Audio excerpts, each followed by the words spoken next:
अब आपको बताएं कि गुजरात में तारीखी और सकाफती विरसे की अहमियत को उजागर करने के लिए एक मकामी कॉलेज में नवादरात का मेला सजाया गया। इस मेले में 400 साल पुराने कुरानी नुस्खे समेत 20 के करीब तारीखी अशिया रखी गई। इस हवाले से देखते हैं अब्दुल सलाम मिर्जा की रिपोर्ट।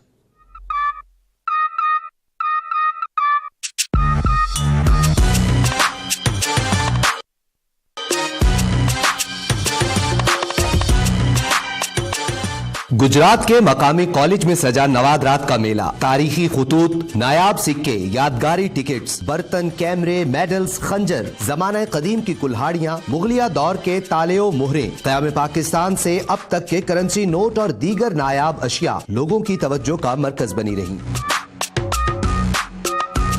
सकाफती मेले में आने वाले लोगों का कहना था कि हुकूमत को चाहिए कि ऐसी नुमाइश की भरपूर सरपरस्ती करे ताकि नौजवान नस्ल अपनी तारीख से मुकम्मल आगही हासिल कर सके। शहरियों का कहना था कि गुजरात कीमती असासाजात से मालामाल शहर है। अपने कदीम विरसे को महफूज बनाने के लिए यहाँ अजायब घर कायम किया जाए।